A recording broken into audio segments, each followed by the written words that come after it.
안녕하세요. 사연에 빠지다의 DJ 민영입니다. 어느덧 5월 가정의 달이 되었는데요. 많은 분들이 선물에 대한 고민을 하고 계실 것 같아요.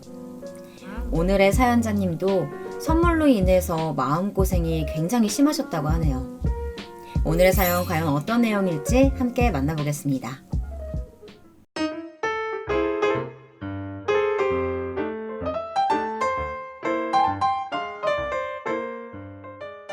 안녕하세요. 저는 15개월 아들을 하나 둔 초보 엄마입니다. 최근에 육아휴직을 끝내고 다시 복지관에 다니고 있죠. 1년 동안은 아들이 자라는 모습을 보는 것만으로도 하루가 어떻게 흘러가는지 모르겠더라고요. 기어다닐 때도 여기저기 사고를 많이 치고 다녔지만 걷기 시작하니까 이제는 눈을 뗄 수가 없답니다. 지금은 이렇게 행복한 날들이 많지만 사실 얼마 전까지 저는 무척이나 힘든 시간을 보내야만 했어요. 저는 중학생이 되면서 외할머니와 살기 시작했는데요. 아버지의 외도로 부모님이 이혼을 하셨거든요.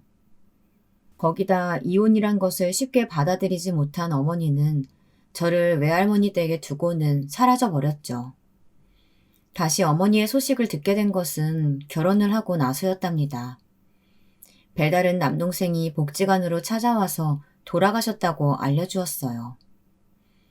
하여튼 외할머니 손에 자란 저는 외로움을 많이 타는 아이였어요. 혼밥은 꿈도 못 꿀 그런 아이였죠. 그렇다고 친구를 많이 사귀는 유형은 아니었어요. 조용하고 있는 듯 없는 듯 하는 그런 학생이었죠. 그런데 학교에 부모님 이혼 소식이 알려지면서 아이들한테 놀림을 받기 시작했습니다. 육체적으로 제게 위해를 가하는 경우는 없었지만 늘 뒤에서 버림받은 아이라는 소리를 들어야만 했죠. 아빠가 바람이 났다더라, 어머니는 도망을 갔다더라. 그 꼬리표는 고등학생이 되어서도 마찬가지였어요. 그런 일을 참고 견디기에 당시에 저는 너무나도 약했답니다. 그래서 중간에 자퇴를 하고 검정고시를 봐서 대학에 진학했어요. 사회복지를 전공한 저는 졸업 후에 바로 복지관에 취직을 했죠. 제게는 취미생활이 하나 있었어요.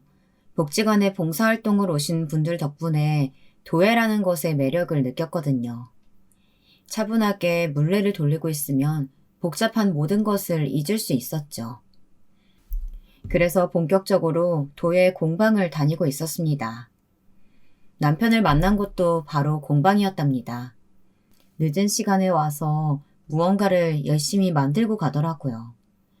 손재주가 없는 탓인지 꽤 오래 걸렸죠. 가끔이지만 공방에 둘만 있을 때도 종종 있었는데 어느 날 제게 말을 걸더라고요. 어디서 배웠느냐고 말이죠. 자기는 뜻대로 되지 않아서 속상하다고 하면서 얼마나 하면 저처럼 할 수 있는지 궁금했다고 하더군요. 그렇게 대화를 시작한 저희는 의외로 공통 관심사가 많았어요. 좋아하는 도예 작가가 같았죠. 그리고 둘이서 함께 전시회를 다녀오기도 했고요. 3개월 정도 요즘 말로 썸을 타던 저희는 결국 연인으로 발전하게 되었답니다. 중간에 크게 싸우고 헤어진 적도 있었지만 저희는 2년 정도 만남을 지속하다 결국 진지하게 결혼에 대해 이야기를 나눴어요. 남편은 자신을 종갓집 막내라고 표현을 하며 위로 형이 둘 있다고 했죠. 형님들은 이미 결혼을 했는데 다들 배경이 엄청났죠. 연애 시절 남편은 금전 감각이 저와는 조금 다르다고 생각했지만 막상 가족 이야기를 듣는데 놀라움의 연속이었어요.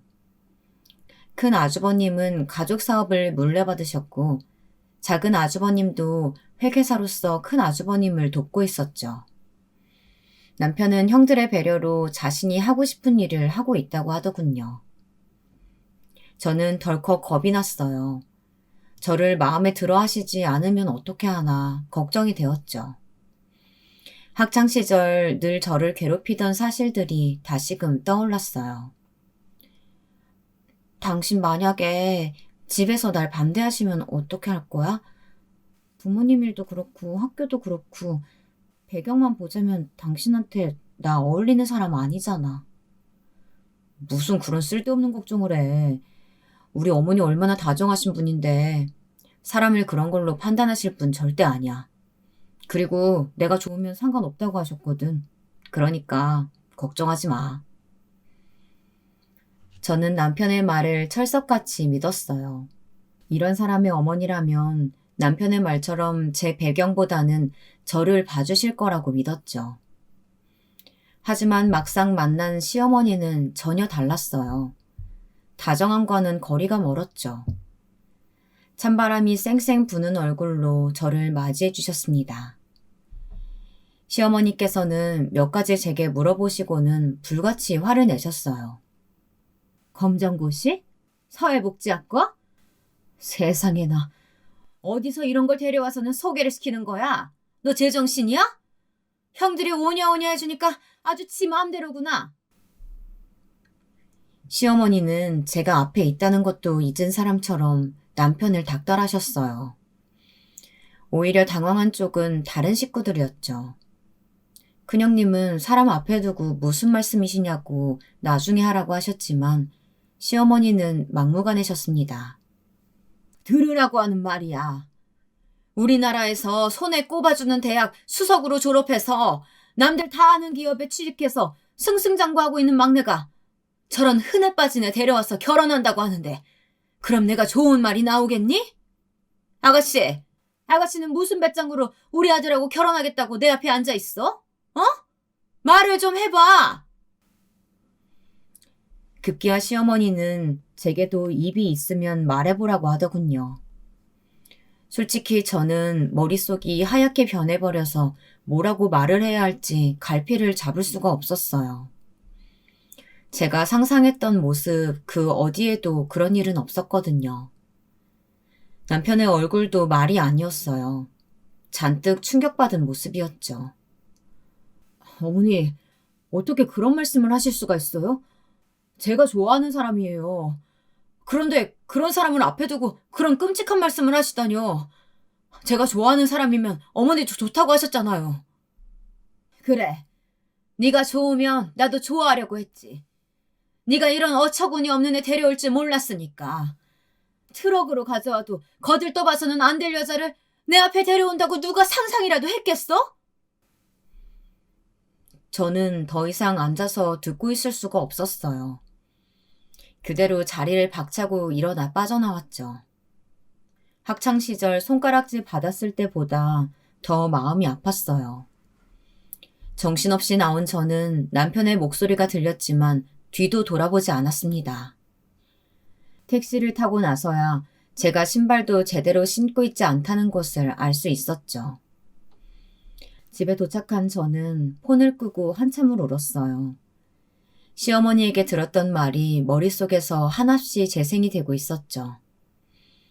남편은 집까지 찾아와서는 이야기를 좀 하자고 하더군요.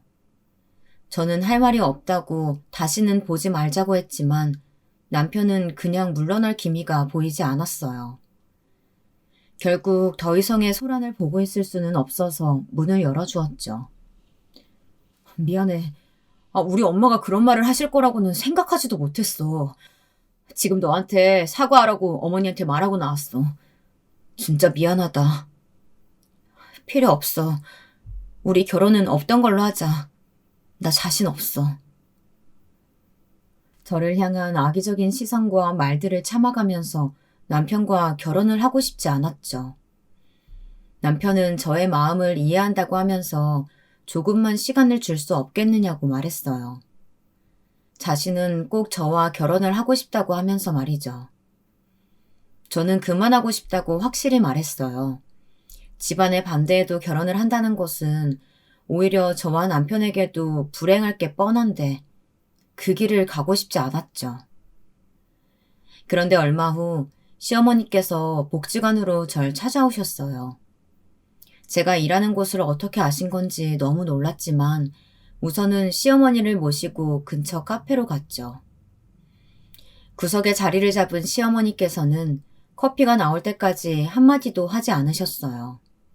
저를 보자고 하셨음에도 불구하고 말없이 저를 바라만 보시는 것에 숨이 턱턱 막혔습니다. 먼저 무슨 일로 오셨느냐고 물어야 하나 머릿속은 복잡했죠. 부모님이 살았는지 죽었는지도 모른다며. 오랜 침묵 끝에 시어머니께서는 저희 부모님에 대한 이야기를 먼저 꺼내셨어요. 아버지도 어머니도 제 인생에는 없는 사람들이라 찾아볼 생각을 한 번도 하지 않았거든요. 궁금하지도 않았고요. 막연하게 어디선가 잘 살고 있겠지 이 정도였어요.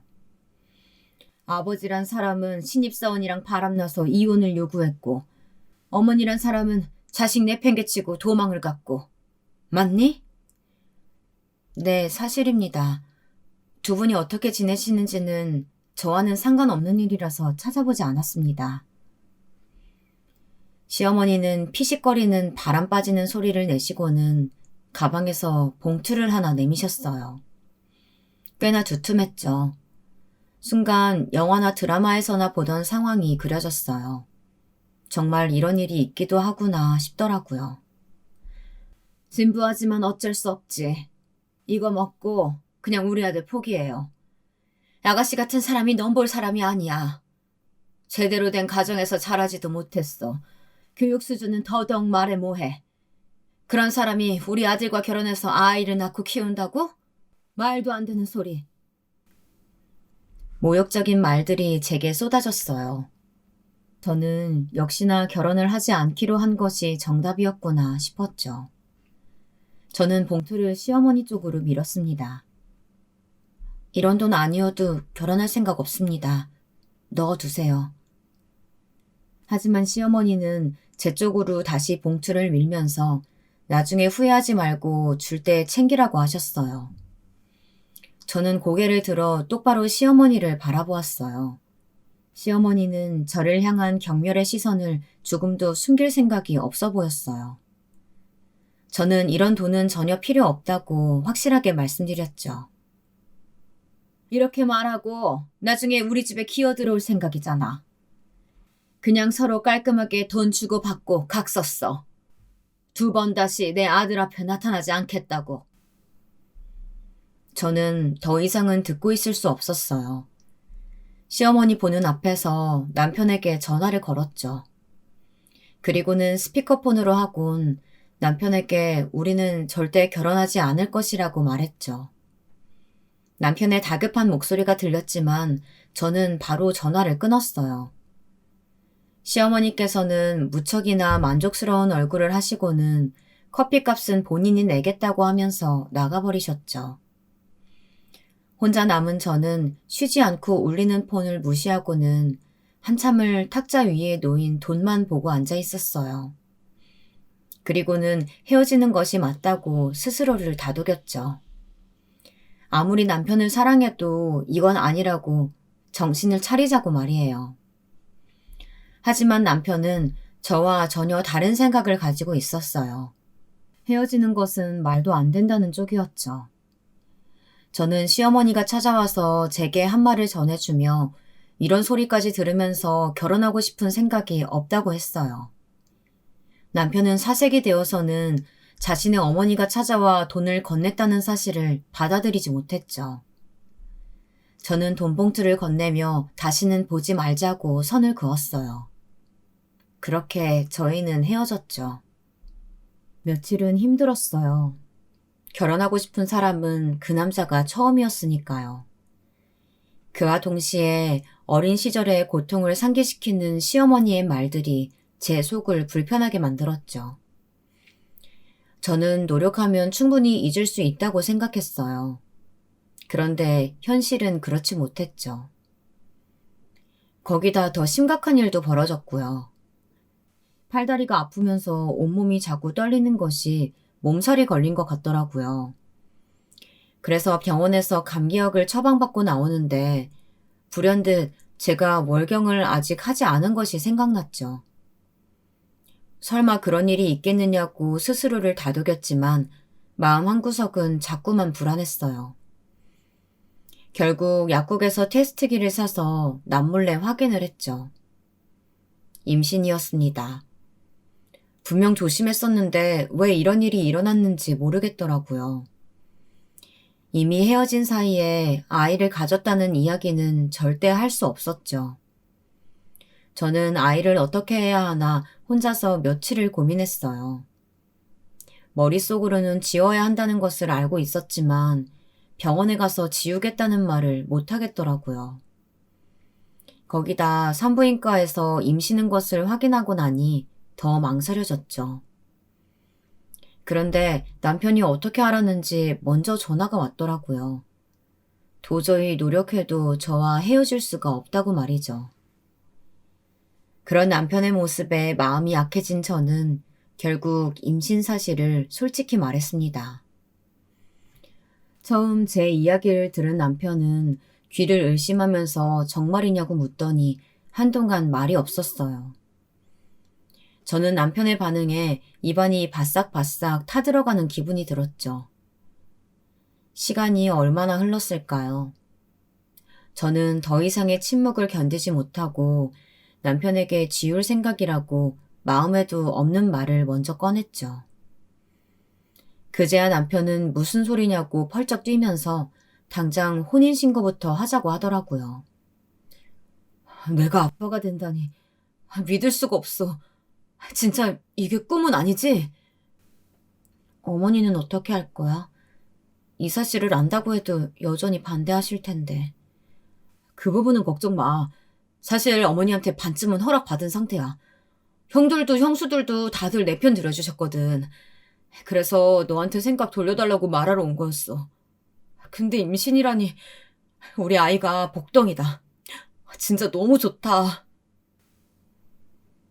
남편은 진심 행복해 보이는 표정으로 저를 몇 번이나 안아주면서 고맙다고 말했어요. 그런 남편의 반응에 아이를 가졌다는 사실을 알고 나서 처음으로 안심하고 기뻐할 수 있었죠. 다시 만난 시어머니는 확실히 처음과는 많이 달라지신 것 같았어요. 저를 품평하듯 바라보던 시선 대신에 덤덤한 얼굴을 하고 계셨죠. 남편은 제가 임신했다는 사실을 알리면서 하루라도 빨리 결혼하고 싶다고 말했습니다. 폭탄 선언을 한 남편 덕분에 시댁 식구들 얼굴은 충격과 놀라움으로 가득했죠. 시어머니는 눈을 크게 뜨고는 저와 남편을 번갈아 보면서 제 배를 가리키며 진짜냐고 물어보셨어요. 병원 가서 확인됐어요. 5주래요. 그러니까 어머니 빨리 날짜 잡아주세요. 도련님, 아니다. 이제 도련님 아닌가? 하여튼 임산부는 초기가 중요해요. 그렇게 막무가내로 날짜 타령하실 게 아니라고요. 동서라고 불러도 되지? 잠깐 내가 맥을 좀 봐도 될까? 한의사인 큰형님께서 제게 다가오셔서는 손목을 가볍게 잡으셨어요. 그리고는 다행히 크게 문제될 것 같지는 않다고 하면서 병원에 오라고 하더군요. 제대로 봐주겠다고 하면서 말이죠. 작은 형님은 경사가 2배라며 축하한다는 말을 아끼지 않으셨고요. 아주버님들도 막내가 결혼하자마자 아빠가 된다고 크게 웃으셨습니다. 그 와중에도 시어머니께서는 단 한마디도 하지 않으셨어요. 저는 그런 시어머니의 눈치가 자꾸 보였죠. 그 애, 정말 우리 막내애가 맞아? 네? 그게 지금 무슨 말씀이세요? 어머니, 당연히 죄죠. 지금 의심하시는 거예요? 시어머니는 중간에 둘이 헤어졌는데 다른 사람이랑 관계했을 수도 있는 것 아니냐고 말씀하셨어요. 그 말투가 너무나 평온해서 저는 제가 잘못 들었나 싶을 정도였죠. 남편은 헤어진 것이 1달도 되지 않았는데 무슨 말이냐면서 자꾸 이렇게 나오시면 인연을 끊고 살겠다고 엄포를 놓았죠. 남편의 말에 충격을 받은 시어머니는 그냥 해본 말이라고 하면서 말을 얼버무리셨습니다. 하지만 저는 손끝이 차가워질 정도로 상처를 받았습니다. 확실하게 해두고 싶어서 한 말이지 다른 뜻이 있었던 건 아니다. 너도 그 정도는 이해할 수 있지? 그래서 그네 말처럼 결혼 준비는 안정기가 되어야 가능할 텐데 그때면 배도 나왔을 거고. 그냥 조용히 가족끼리만 하는 게 어떻겠니? 결혼하기도 전에 애부터 가졌다고 동네방네 소문 낼 것도 아니잖아. 안 그래? 어머니, 요즘 결혼 전에 애 가지는 것이 무슨 흠이라고요. 그리고 웨딩드레스로 충분히 가려질 수 있고요. 동서 말처럼 축하할 일이 2배가 된 것뿐이죠. 막내 동서는 안정이 필요할 테니까 결혼 준비는 저희 쪽에서 하면 되고요. 시어머니는 형님들이 나서서 결혼 준비에 열을 올리자 입을 꾹 다물고는 마음대로 하라고 하셨어요. 두 형님들 덕분에 저희 결혼 준비는 순식간에 이뤄졌죠. 저 역시도 안정기에 빨리 접어들었고요. 그래도 결혼식을 한다는 것이 내심 긴장되고 겁이 나기도 했지만 무사히 잘 넘어갔답니다. 저희는 아이가 태어난 뒤에 신혼여행을 가기로 했어요. 주변에서는 아이가 태어나면 더 힘들 것이라고 했지만 결혼식도 겨우 치렀는데 여행까지 간다면 아이에게 더 큰 부담이 될 것 같았죠. 시어머니께서는 무서울 정도로 아무런 말씀이 없으셨어요. 그렇게 반대하셨을 때와는 사뭇 다른 모습이셨죠. 아이 때문에 하실 말씀을 참는 걸까 싶기도 했지만 제게 남편의 아이를 가진 것이 맞는지 물어보신 분이잖아요. 그러니 당연히 아이를 기다리고 계시는 것은 아닐 것이란 생각이 들었습니다. 그래서 행복한 순간임이 분명함에도 저는 온전히 그 행복을 즐길 수 없었어요. 결혼 이후 남편은 태교에 좋다고 하면서 매일 밤마다 제게 책을 읽어주고 입덧으로 고생하는 저를 위해서 좋다는 것은 다 구해올 정도로 지극정성이었어요. 복지관에서도 임신한 저를 많이 배려해 주셨고요.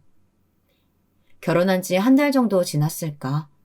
시어머니께서 전화가 오셔서는 컨디션은 괜찮냐고 물어보셨죠. 몸도 괜찮다고 하니 다행이구나. 그래, 너희 남편 아침은 제대로 챙기는 거니? 오늘 잠시 지나가는 길이라 점심 같이 먹자고 불렀더니 아주 반쪽이더구나.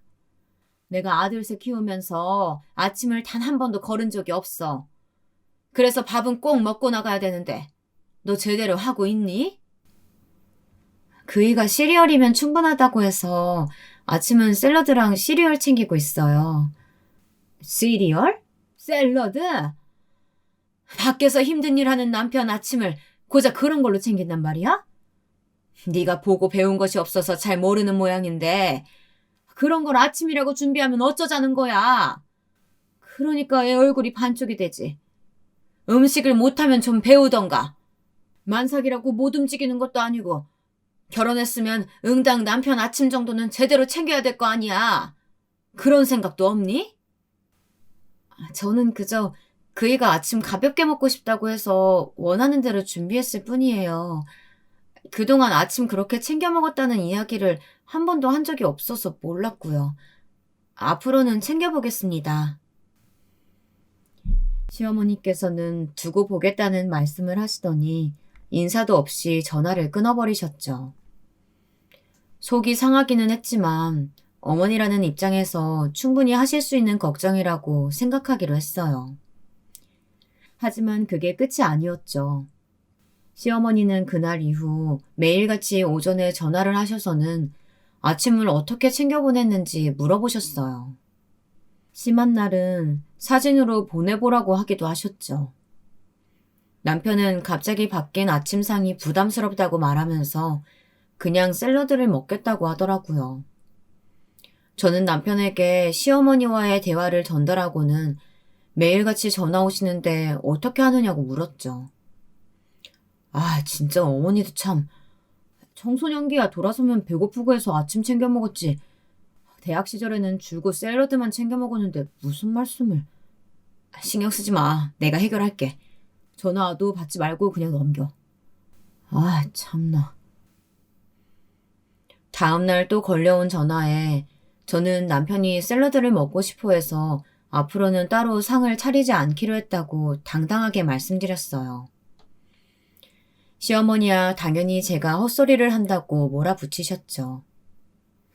저는 제 말이 믿기 어려우시면 직접 남편과 전화해보라고 말씀드렸어요. 내 아들 걱정돼서 전화하는데 뭐 직접 물어봐? 내가 내 아들을 모를까봐? 네가 얼마나 히스테리를 부렸으면 그런 말을 했겠어. 너 이제 보니 가운데서 우리 모자 갈라두려고 용쓰는구나. 임신이 무슨 큰 유세라고. 제가 무슨 유세를... 어머니, 저는 그런 의미로 드린 말씀이 아니라요. 됐다. 내가 너랑 무슨 말을 하겠니? 수준이 맞아야 무슨 말을 하지. 시어머니께서는 제 말은 더 이상 듣고 싶지 않다며 전화를 확 끊어버리셨죠. 속상하고 답답한 마음에 다시 전화를 걸어 설명을 드려야 하나 싶을 정도였어요. 하지만 저는 아무것도 하지 않았죠. 그저 앞으로 아침 식사 문제로 어머니와 언성을 높이는 일은 그만 있었으면 하고 바랄 뿐이었죠. 다음 날 화가 나셔서인지 아니면 남편이 중간에 무슨 소리라도 한 것인지 시어머니는 전화가 없더군요. 그 뒤로도 마찬가지고요. 다행이다 싶어 안도하는데 이번에는 다른 일로 저를 찾아오셨어요. 시 이모님이 오셨다고 하시면서 집에 오라고 하셨죠. 결혼식은 가족여행으로 참석하지 못하셨지만 저를 보고 싶어 한다고 말이죠. 저는 간단한 과일을 사들고 시댁으로 향했습니다. 시 이모님은 한눈에 봐도 시어머니와 자매라는 것을 알 수 있을 정도로 닮으셨어요. 마치 처음 시어머니를 만났을 때처럼 저를 위아래로 훑어보시면서 고개를 갸웃거리셨죠. 막내가 그렇게 결혼시켜달라고 해서 뭔가 특별한 게 있나 싶었더니만 뭐 별거 없네. 지금 3개월, 4개월? 그 정도라면서?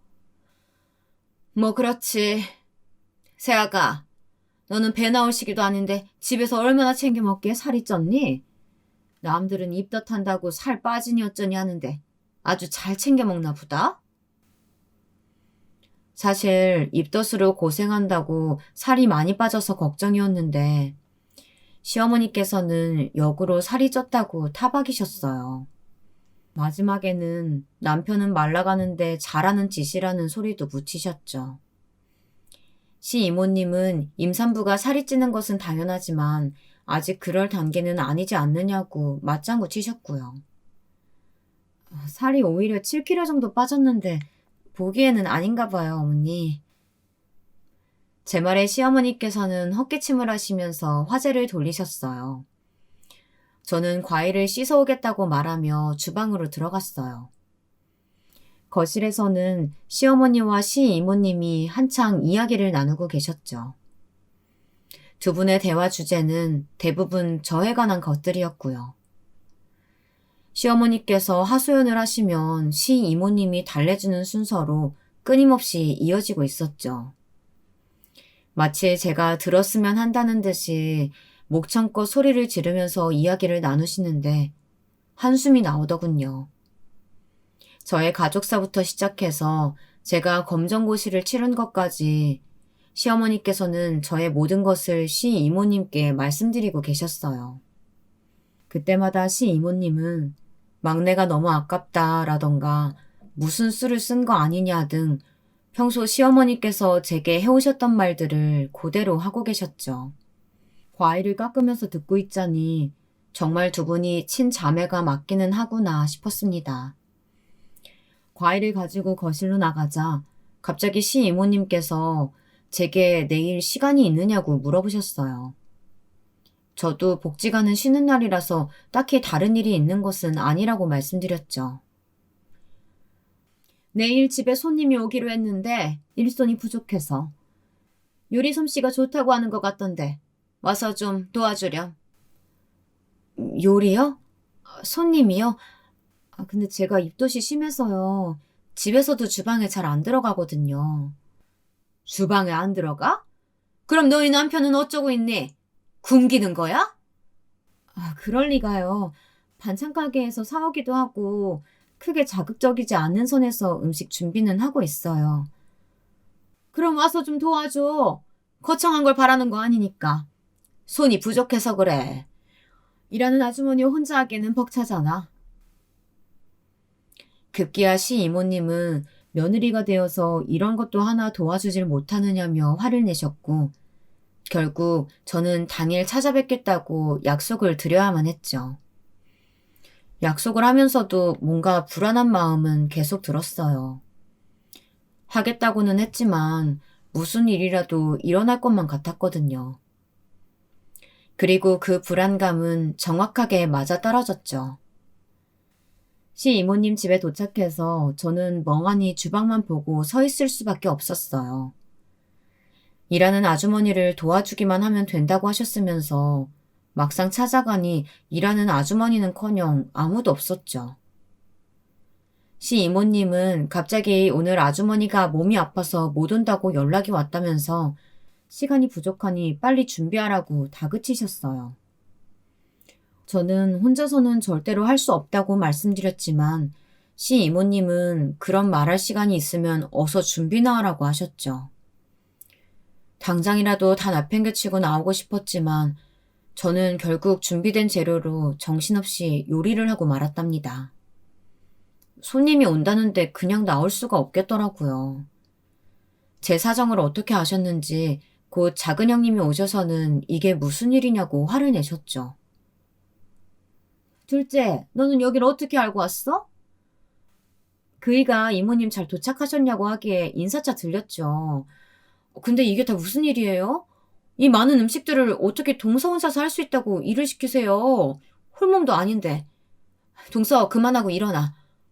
세상에 언제부터 이러고 있었어? 작은 형님의 등장으로 삽시간에 상황은 바뀌었죠. 아니, 나는 일이 이렇게 될 줄 알았나? 그나저나 그냥 이렇게 가버리면 나 혼자서 어떻게 하라고? 혼자서도 잘하던데 마저 좀 하고 가면 되겠구먼. 이모님은 아쉬움이 역력한 표정으로 저를 보내주셨죠. 작은 형님은 시댁에 갔다가 우연히 시어머니와 시이모님의 전화를 몰래 엿듣고 놀라서 왔다고 하시면서 이런 일이 있거든 남편이든 자기든 연락을 해달라고 신신당부를 하셨죠. 감사해요, 형님. 이렇게 와주실 거라고는 전혀 생각지도 못했어요. 고맙기는 다 돕고 사는 거지. 뭘 이 정도 일로 고맙다고 그래, 우리 사이에. 작은 형님께서 웃으시는데 아마 친정 식구가 있다면 이런 기분일까 그런 생각이 들기도 했답니다. 시어머니와 시이모님의 횡포는 거기서 끝이 아니었어요. 급히 저를 찾으시기에 가보면 집에 있는 그릇이란 그릇은 다 꺼내시고는 깨끗이 닦으라고 시키는 경우도 있었죠. 시어머니의 시이모님까지 가세해서 5만 가지 잡일을 다 시키셨어요. 하루는 커튼을 전부 바꾸기로 했으니 발로 꾹꾹 눌러서 빨아두라고 하시는 날도 있었답니다. 그것도 시이모님 집까지 해서 말이죠. 더 섭섭했던 것은 명절 때였어요. 결혼하고 처음 맞이하는 명절이었죠. 여러분들은 명절을 어떻게 보내시나요? 차례가 끝나고 나면 대부분의 며느리들은 친정으로 가서 인사를 드리는 경우가 많더라고요. 예전에는 연휴 마지막 날에 잠깐 얼굴만 보고 끝이었다고 하지만 요즘 어디 그게 되나요? 그런데 시어머니는 더 심했죠. 형님들 오시기 전에 준비를 끝내야 한다고 닥달하시는 것은 물론이고 친척분들 오신다고 하루 종일 주방에서 설거지만 시키시는데 정말 죽겠더라고요. 몸도 무거워지고 팔다리도 붓기 시작할 시점이라 더 많이 힘들었어요. 하지만 무엇보다도 시어머니의 말씀 자체가 제게는 너무 상처였어요. 새아가, 너는 명절이라고 어디 갈 곳도 없잖니? 네가 친정이 있기라니, 인사드릴 어른이 있기라니. 큰애나 작은애는 갈 곳이라도 있지. 너는 아니니까 얌전히 설거지나 해라. 애가 갈수록 몸이 굼떠서는 아까 시킨 일 아직도 하고 있네. 어머니, 저 내일 오후에 외할머니 납골당에 다녀와야 하는데요. 납골당? 꼭 이번에 갈 필요도 없잖아. 언제든 다녀오면 그만이지. 뭘 그렇게 중요한 곳 가는 것처럼. 명절이라고 챙길 사람 저밖에 없어서요. 어머니, 외할머니 위패를 모셔둔 절에도 다녀와야 하고요. 시어머니께서는 제 말은 들은 척도 하지 않으시면서 쓸데없는 소리 그만 주절거리고 빨리 움직이라고만 하셨죠. 저를 키워주신 외할머니께 가지 말라고 하시는 모습에서 너무 화가 났습니다. 저는 시어머니께서 뭐라고 하시든 외할머니를 만나러 갈 생각이었죠. 하지만 막상 상황이 되자 가겠다는 말이 쉽게 나오지 않았어요. 차례상을 치우기 무섭게 친척들이 들이닥쳤거든요. 정말 이렇게 많은 사람이 모이는 것을 저는 한 번도 본 적이 없었어요. 말로만 듣던 종갓집이 이런 건가 싶었죠. 하지만 그 와중에도 형님 두 분은 친정에 인사드리러 간다고 하니 시어머니께서 군말 없이 보내주시더라고요. 막내 동서는 인사드리러 안 가? 외할머니께 간다며. 그게 형님, 사실 오늘 위패 모셔둔 절에 다녀오려고 했는데요. 너희 둘도 가는데 새아가까지 가면 손님 접대는 어떻게 하라고? 설거지도 저렇게 쌓여 있는데. 새아가는 나중에 보낼 거니까 너희 먼저 가렴. 사돈어른 기다리시겠다. 딸내미 언제 오나 하고. 올해는 사람 부르지 않으셨어요? 해마다 사람 불러서 준비하셨잖아요. 그리고 동서 임산부예요. 이렇게 무리하면 임산부한테 좋지 않아요. 동서 어제도 계속 주방에 있었다며. 이러다 큰일 나. 좀 쉬어야지. 너희들 앞이라고 이러는 거지. 무리할 정도로 하고 있지도 않아. 그리고 매해 부르던 분들 시간이 다들 안 된다고 하니 어쩔 수 없지. 그렇다고 아무나 들어오라고 할 수도 없고. 형님들은 어떻게 그런 일이 있을 수 있느냐며 고개를 갸웃거렸죠. 시어머니는 사돈어른들 기다린다며 형님들을 거의 내쫓듯이 내보냈어요. 그리고는 제게 빨리 행동하라고 다그쳤죠. 서러웠답니다. 설거지한다고 서 있는데 눈물이 쏟아지더군요. 그때였어요. 갑자기 아랫배가 당겨오면서 다리가 후들거렸어요. 허리를 펴고 있을 수 없을 정도였죠.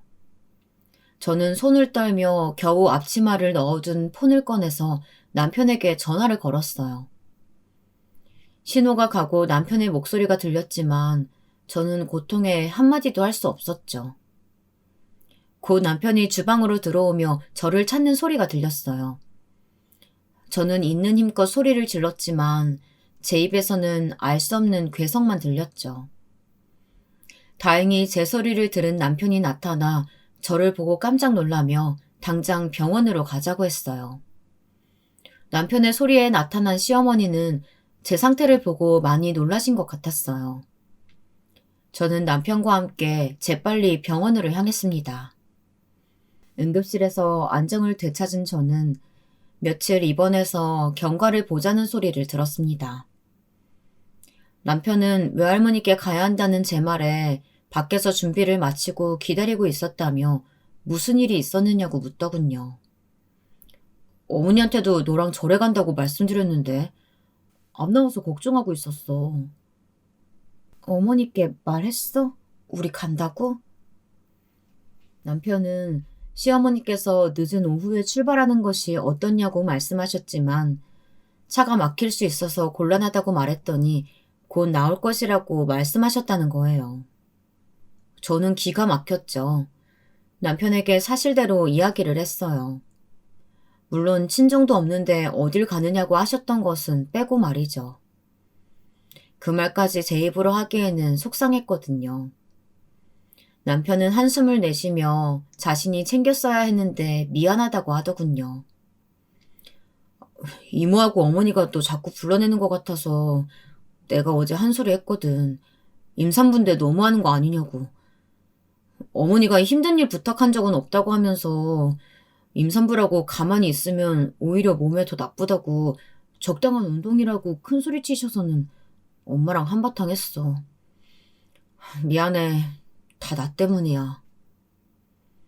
남편은 자신이 시어머니를 화나게 만들어서 더 저를 괴롭히신 것 같다며 한숨을 내쉬었죠. 그날 저녁 큰형님께서 병원에 오셨어요. 남편에게 이야기를 들었는지 그런 힘든 일이 있으면 자기에게 이야기를 했어야 한다고 꾸짖으셨죠.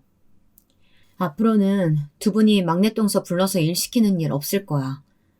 내가 시댁에 식기세척기며 건조기 들여놨으니까. 그리고 이런 일은 서방님께 이야기하기 힘들면 우리한테라도 해. 혼자서 끙끙 앓지 말고. 임산부가 자신의 몸을 제일 먼저 생각해야지 어른들 말씀이라고 다 내내 할 필요 없다는 말을 덧붙인 큰형님은 아무 생각하지 말고 푹 쉬라고 하셨어요. 제 담당 의사가 큰형님의 친구라고 말씀하시면서 좀 더 신경 쓰라고 했다는 말씀도 하셨죠. 형님, 감사해요. 바쁘실 텐데 이렇게 신경 써주셔서. 별소리를 다 한다. 나야말로 미안해. 나나 작은 동서가 바쁘다고 막내 동서 힘든 것도 몰랐네. 앞으로 어머님께서 말도 안 되는 일 시키신다 싶으면 무조건 나한테 와서 말하는 거야. 알겠지? 친정 식구처럼 저를 챙겨주시는 모습에 마음이 뭉클했어요. 저번에 작은 형님이 챙겨주실 때도 그랬지만 이번에도 심장 주변이 간질거린다고나 할까요? 제 편이 생긴 기분이 들었죠.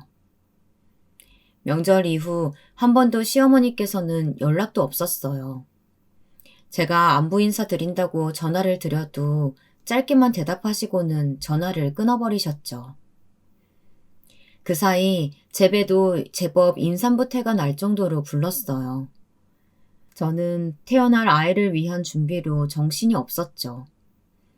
남편은 퇴근할 때마다 하나씩 사들고 들어와서 집은 금방 아이 물건으로 가득했답니다. 결혼한 이후 그렇게 평화로운 시기를 보낸 적이 있었나 싶을 정도로 매일이 즐거웠습니다. 문제는 어버이날을 앞두고 터져버렸습니다. 시어머니께서 갑자기 전화가 오셔서는 제게 이번 어버이날 선물로 700만 원짜리 안마의자를 사오라고 하시더군요. 저는 귀를 의심했습니다. 700만 원짜리라뇨. 그 돈이면 우리 가족이 몇 달은 생활할 수 있는 비용이잖아요. 근데 그걸 안마의자를 사는데 쓰라니 진심으로 하시는 소리인가 싶었죠. 다른 친구들 보니까 안마의자 하나 있으면 편하고 좋다더라. 안 그래도 나이가 들어서 안 아픈 곳이 없는데 딱 좋지. 렌탈 같은 걸로 해서 괜히 동네 부끄럽게 하지 말고 어버이날 전까지 집에 들여놔라. 알겠어? 어머니, 안마의자 있어도 막상 그걸 자주 사용하는 경우는 잘 없다고 하더라고요. 그러지 마시고. 너는 시애미가 시키는데 무슨 잔말이 그렇게 많아? 몸 무겁다는 핑계로 아주 상전대접 받고 있으면서 이것도 못한단 말이야? 말이 나왔으니 하는데 어디서 남편을 뒤에서 조종하고 있어. 내가 뭘 얼마나 시켰다고. 나는 애 가지고서도 집안 행사 다 주관했던 사람이야. 진짜 내가 어이가 없어서. 시어머니께서는 짜증만 내시고는 안마의자를 다시 언급하시고는 전화를 끊어버리셨죠.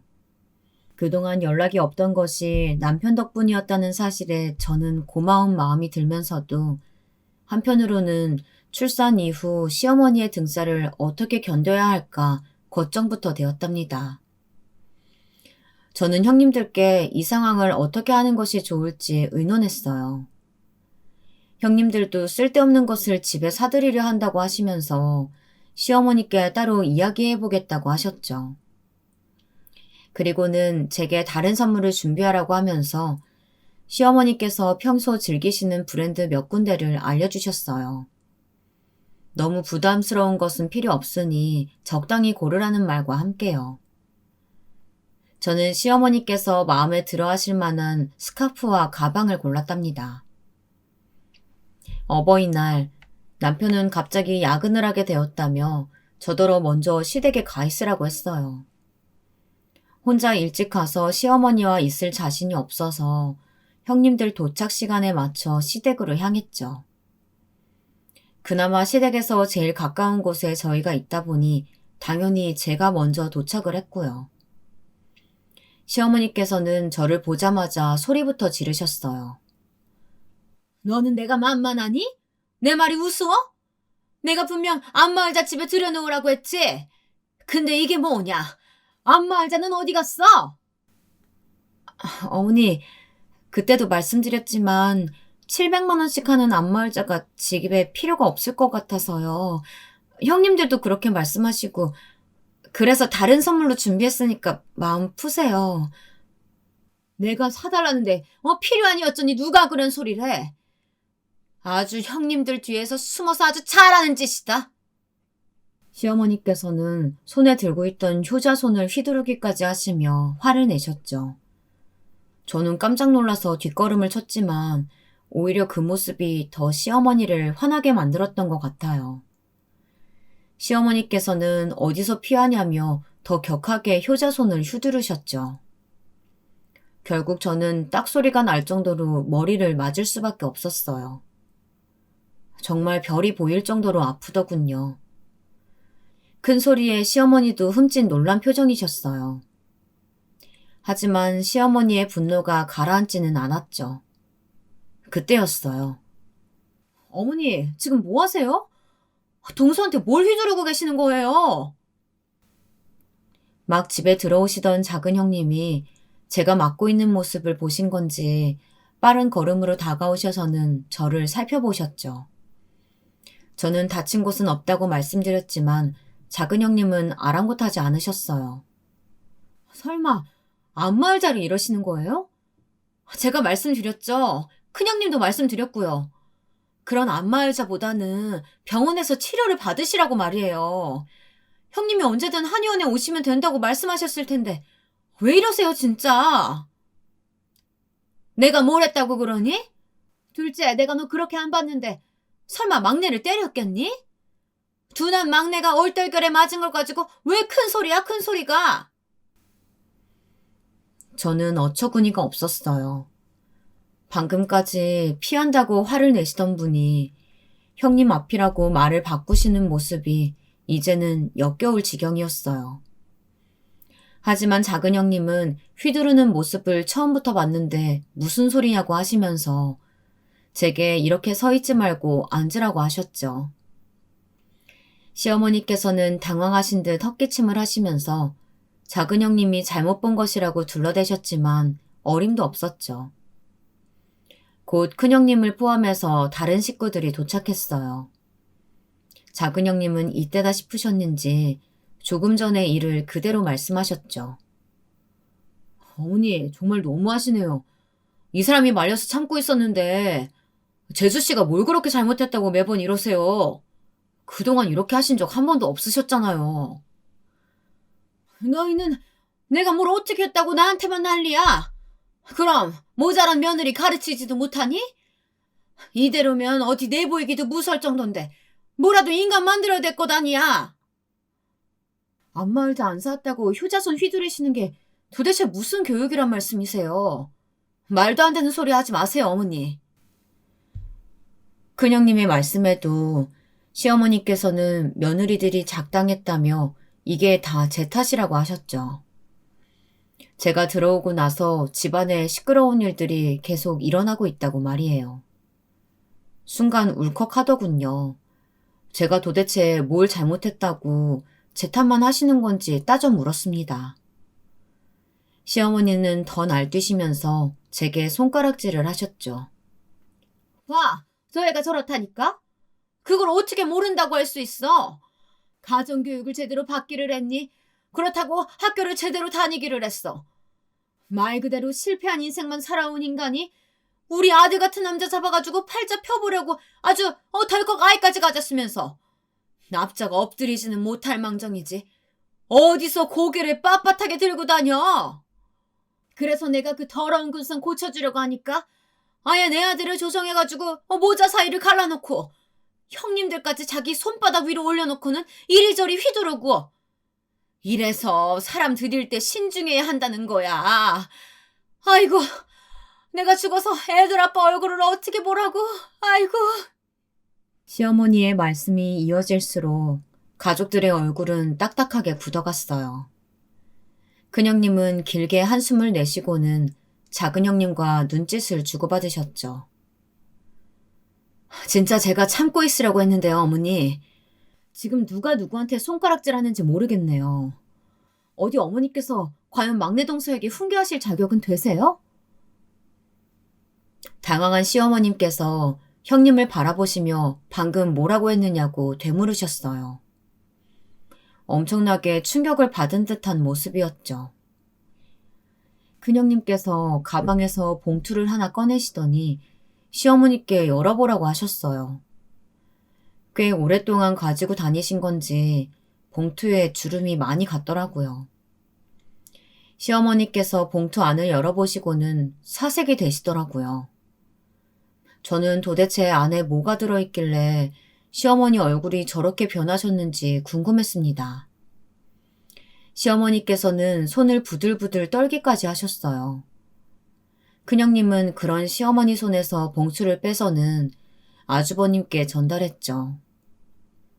시어머니께서 벌떡 일어나 막으려고 하셨지만 작은 형님이 나서서 그런 어머니를 붙잡았답니다. 저는 눈앞의 일을 바라보다 남편에게 살짝 물어보았지만 남편도 아는 것이 없었어요.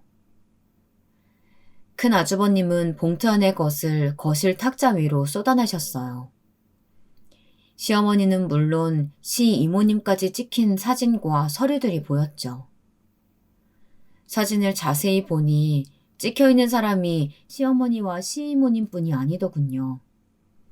근사하게 차려입은 젊은 남자의 모습이 보였어요. 그것도 한둘이 아니었죠.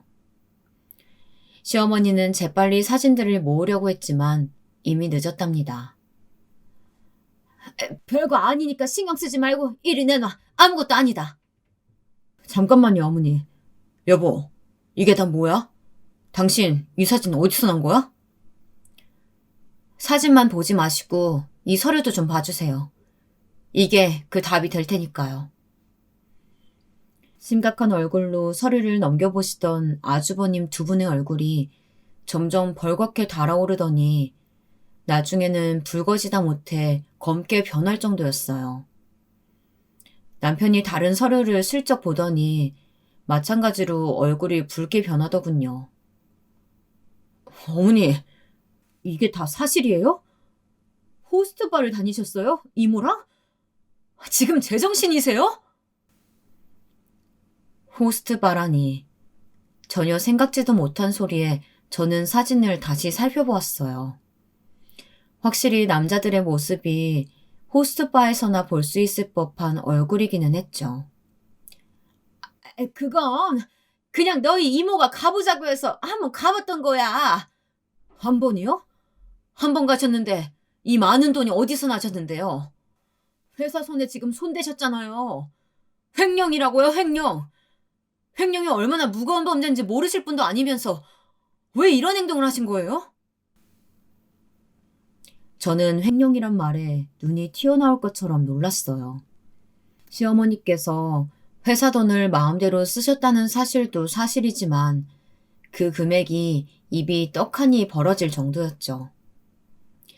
시어머니께서는 시이모님 핑계를 대시면서 자신은 모르는 일이라고 잡아떼셨지만 형님들이 준비하신 자료에는 떡하니 모든 사실들이 다 기록되어 있었죠. 사실 오늘 어머님께 보여드리고 두 번 다시 이런 일로 회사 돈 쓰지 마시라고 말하려고 했어요. 그동안 사용하셨던 돈 저희가 채워드리고 없던 일로 할 생각이었고요. 그런데 어떻게 그런 행동을 하신 분이 막내 동서에게 효자손을 휘두르면서 함부로 말씀하실 수가 있으세요? 막내 동서 괴롭히시는 거 저희가 몇 번이나 그만하시라고 말씀드렸죠. 며느리도 사람이라고 그만큼 존중받아야 한다고 말이죠. 형님 두 분은 그동안에도 몇 번이나 제가 모르는 곳에서 시어머니와 이야기를 했다고 하셨어요. 그 소리를 시어머니가 대수롭지 않게 넘기셨을 뿐이지. 이렇게 저를 챙겨주고 계셨구나 싶은 마음에 눈물이 나더군요. 그동안 시어머니께 들었던 말들로 상처받았던 일들마저도 괜찮다고 이야기할 수 있을 정도로 마음이 따뜻해졌습니다. 시어머니께서는 끝까지 자신의 잘못이 없다고 하셨지만 이미 가족들의 생각은 달라져 있었죠. 시어머니의 호스트바 사건이 밝혀지고 시이모님 댁에도 한바탕 난리가 났습니다. 시이모님 역시 시어머님과 함께 작당을 해서 시이모부가 운영하고 있는 재단의 돈을 슬쩍 하신 모양이었어요. 시이모부님은 호스트바에 다니면서 그런 귀한 돈을 흥청망청 쓴 것을 용납할 수 없다고 하셨죠. 그러면서 이혼과 함께 위자료까지 청구하는 일이 벌어졌답니다.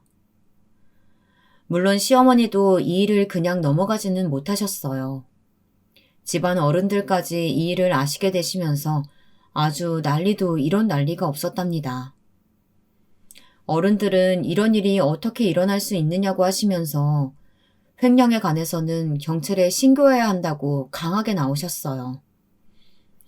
시어머니께서는 이렇게 일이 흘러가게 될 것이라고는 전혀 생각하지 못한 것 같았죠. 설마 자식들이 알아봤자 말 몇 마디면 끝일 거라고 생각하신 거죠. 하지만 자식들은 순순히 받아들일 기미가 없었어요. 남편은 횡령에 관한 법의 심판을 받는 것이 당연하다고 말했고, 다른 아주버님들 역시 이렇게 하지 않으면 가족 사업을 유지할 수 없다고 말씀하셨어요. 어떻게 자식이라는 것들이 하나같이 나한테 이럴 수가 있어? 내가 실수였다고 말했잖아. 앞으로는 이런 일 없을 거라고 하잖아. 내가 이렇게까지 하는데 너희 어떻게 신고한다고 말할 수가 있니? 내가 너희들을 어떻게 키웠는데? 실수요? 회사 돈에 손대신 게 어떻게 실수가 될 수 있어요? 어머니, 정신 차리세요. 지금 어머니 때문에 형들이 얼마나 곤란한 상황인지 아세요? 이게 그냥 덮어질 문제라고 생각하시냐고요. 시어머니께서는 완고한 아들들의 반응에 망연자실한 얼굴이셨어요. 결국 횡령에 관한 신고를 하기는 했지만 초범이기도 했고 그 금액이 억 단위 정도는 아니라서 벌금형을 받았습니다. 하지만 시어머니께는 더 큰 벌이 남아 있었어요. 종갓집에서 내쫓긴 것은 물론이고 아들들 역시 시어머니를 받아들이지 못했죠. 벌금을 내야 한다는 사실보다 이 상황이 시어머니에게는 더 큰 충격이셨죠. 아주버님들은 매몰창에 등을 돌리셨어요. 형님들도 벌금은 대신 내드리지만 앞으로는 시어머니로 모실 생각이 없다고 딱 잘라 말했죠. 남편 역시 시어머니와 연락을 끊어버렸고요. 시어머니께서는 몇 번이나 집으로 찾아와 매달리셨지만 소용이 없었습니다.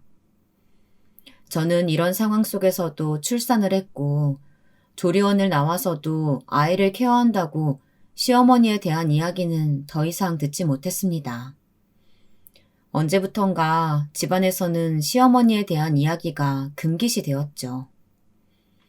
나중에 알게 된 사실이지만 시어머니와 시이모님은 집에서 쫓겨나 모텔을 전전한다고 하시더군요. 그러다 시이모님의 자식들이 나서서 두 분을 요양원에 모셨고요. 아마도 두 분은 그곳에서 남은 인생을 외롭게 보내시겠죠. 저는 제 품에 안긴 아들의 얼굴을 보면서 다짐하고 있습니다. 나중에 아들이 결혼하고 싶은 사람이 생겼다고 데려온다면 절대 시어머니와 같은 행동은 하지 말자고 말이죠.